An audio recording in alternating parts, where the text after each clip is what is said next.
Welcome back to my channel. This is a day in homeschooling. I am actually sitting in my homeschool class and we're going to talk about testing on today and the end of the year and how we're going to do everything for the end of the year today on homeschooling.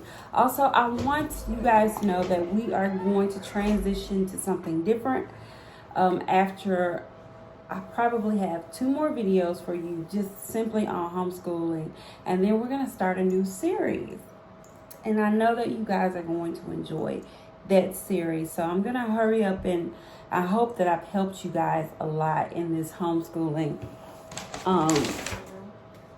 series that we've done. And then as we transition to our new series, I hope that you guys will learn something new with that series and enjoy it as well. So let's go into it. All right, so it's the end of the year, and usually at the end of the year we have times for testing. Homeschool is not exclusive to non-testing. You can test during homeschool. How can you test during homeschool? Well, you can purchase the standardized tests, just like the achievement test that they have in public or private school. You can purchase those tests. You're going to do 286 to 323. You probably read some of this stuff. We're testing right now, and you can go in and purchase the test, have your students to prepare. I already read this one. Okay, prepare and then test for a week as if they were in school. Did I choose this option? I absolutely did not. The reason why I didn't choose this option because it was going to be one more thing that I needed to buy and another thing that I needed to keep up with and Wait. And that was something that I did not want to do. That test, I already done it. No, you haven't done this. No, I remember this. He said he already did this test. I remember it. This is a copy. This is a copy. It's not a copy. You probably did the quiz purchase portion, but you didn't do the test. Did you read to 323? I read the 320. 320. Okay, well then you're ready to take it. All right. So it is the end of the year for us. We have about 4 weeks. I would say 3.5 weeks, give or take, how well they do and how fast they do and what I feel like they've retained while they're doing things. So if I feel like they've retained the information that they've gotten, then we'll end school. But if I feel like maybe they need a little extra help, maybe in math, or if they need extra help in science, we're going to keep going with those skills until I feel like they have mastered those skills and they're ready to go to the next grade. Because you just imagine, when we started homeschooling, they were in the 1st, 2nd, and 3rd grade. Next year, they're going to be in the 6th, 5th, and the 4th grade. So that's going to be a big jump. So as a mom, I want them to feel comfortable going into these larger grades and feel comfortable having learned things actually in the program that we have been in for the past 2.5 years. So what are we going to do at the end of the school year? I know you're asking, what are we going to do? How we're going to end the school year? Well, we're going to end it just as if we were college students and we would just start testing. So as the semester went by, usually what I would do was let them read their chapters and go by, and we would do a quiz just like this. And if you notice that this quiz that I'm showing you, this is a history quiz. This is a 3rd grade history quiz, and it has 2 pages to it, front and back. And the pages that you read are 324 to 358. This is just a chapter quiz, and it also has a map. And this particular map, we've been on it for about 3 chapters. So they know most of these states are ready. We've already been over them. When it's time to test for this particular chapter, you're going to go to test 8. And it's going to be 4 pages. 1, 2, 3, and 4. Again, that map is right back there, and it has more and more states on that map. Now, if we follow the instructions that I have given them, and they have done their quizzes like I have given them the quizzes to learn, then these tests, hey girls, these tests will go back quickly, and there will not be any hassles for the test. So we have been given quizzes throughout the semester, lots and lots of quizzes. As a matter of fact, this is Portland's 3rd grade quiz and test booklet. Some tests have been in here, but this is like quiz 9. He's already taken that.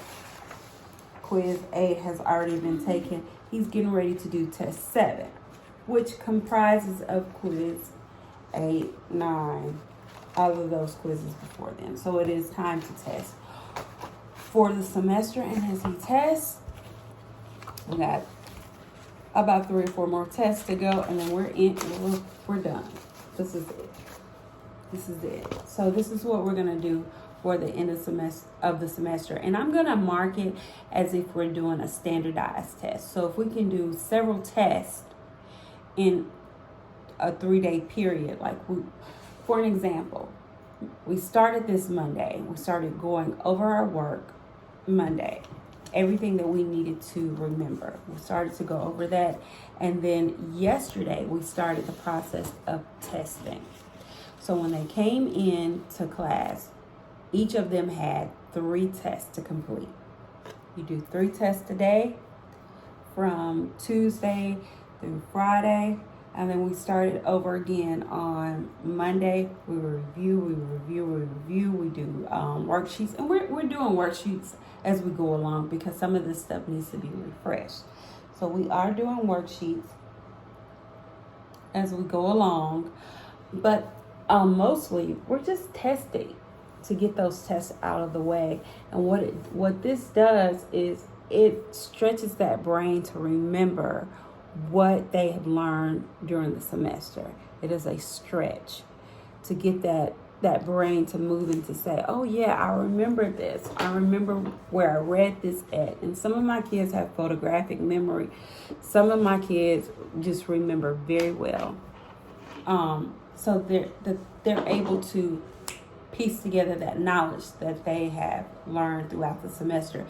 And it is a good way for me to rely on the skills that they need. So once they start testing, this is what I do. I don't immediately grade the test.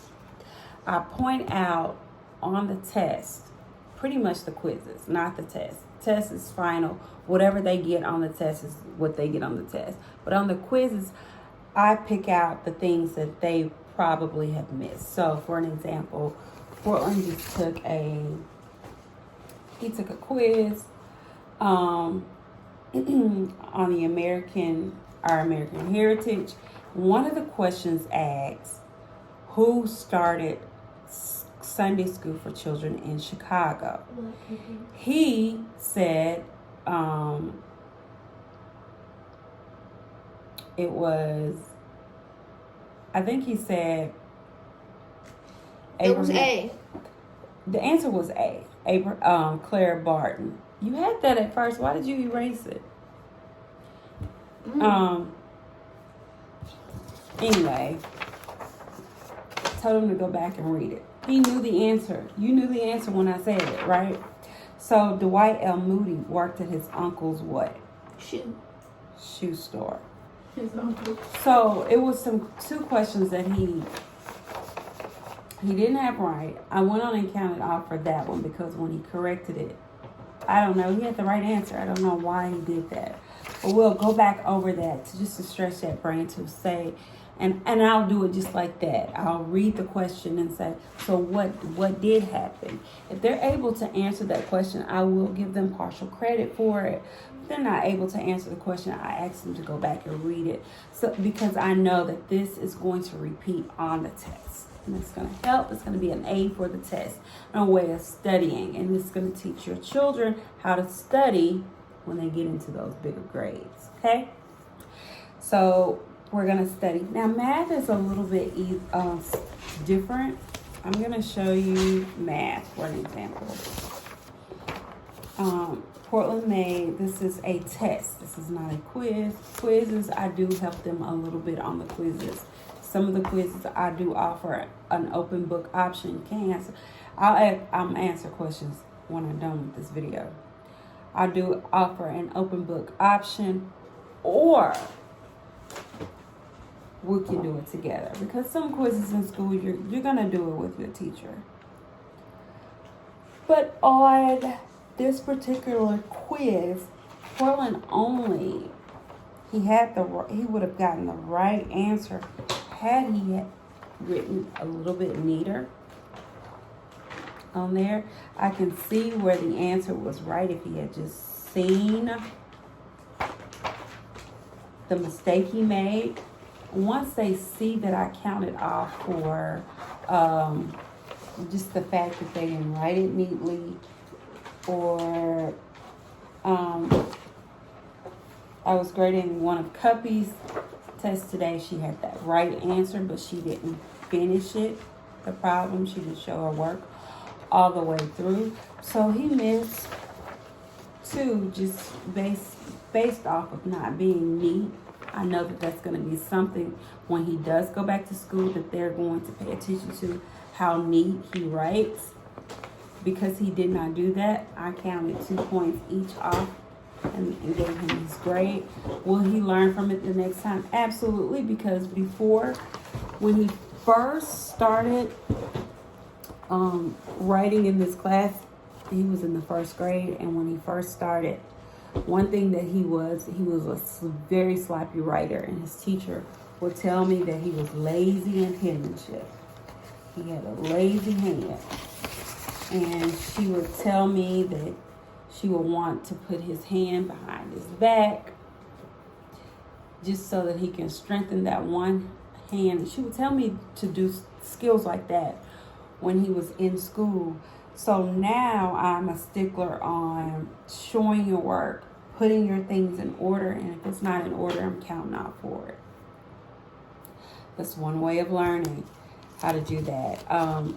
Also, testing is also learning how to be in the class with other people. While I'm talking, they are testing right now.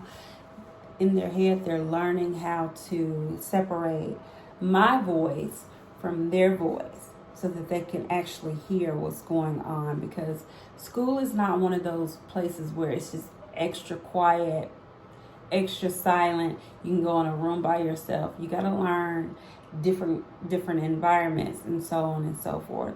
So I am trying to teach that skill with them. So not only do they not all test at the same time, somebody may be testing while somebody is learning a new skill. It just happens like that. If you notice that Portland's penmanship is so much better. I wish I can show you his last year's work to show you how great he's doing in penmanship. He's even writing his name better. Somebody may be learning a new skill. We may be going over math while somebody is taking a test.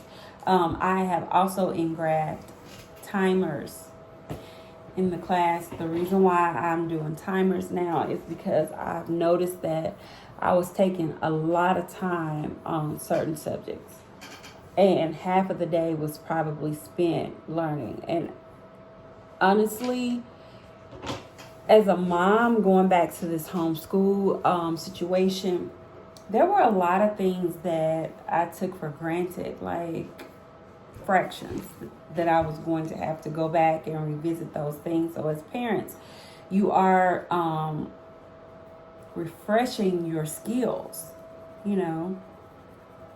And that was one thing that, you know, I was telling my husband last night. I'm refreshing skills that I wanted to forget. Like I really didn't want to remember fractions again. And it was one thing, hey, have a seat, you're not finished. It was one thing that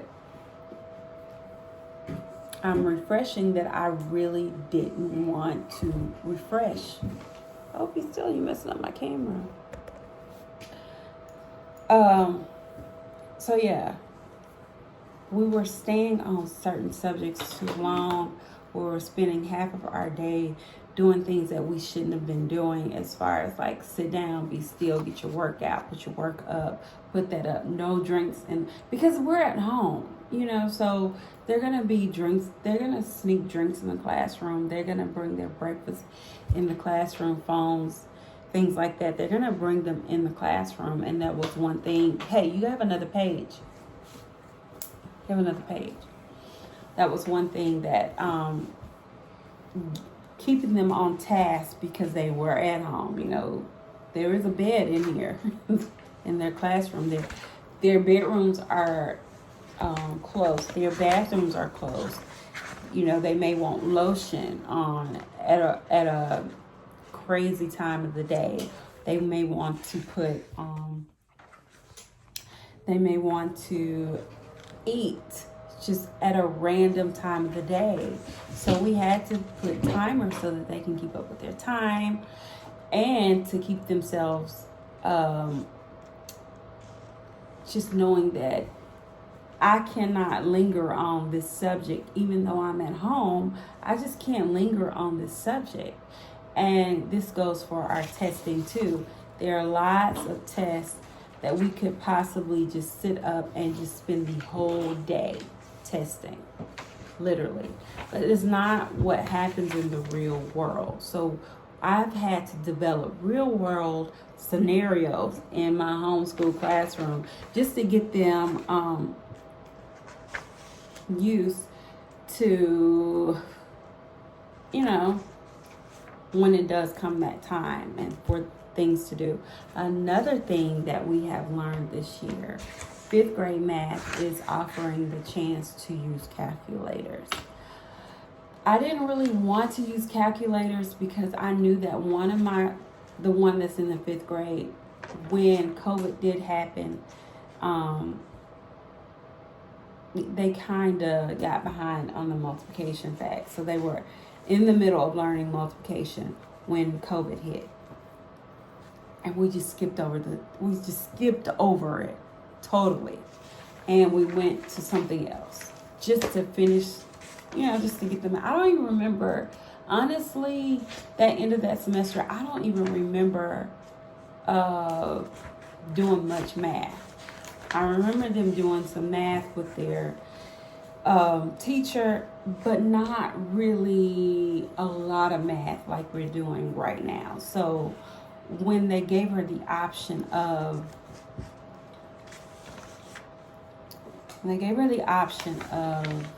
using her calculator, I was totally against it because I know that she needed to learn that math in her head first and then get it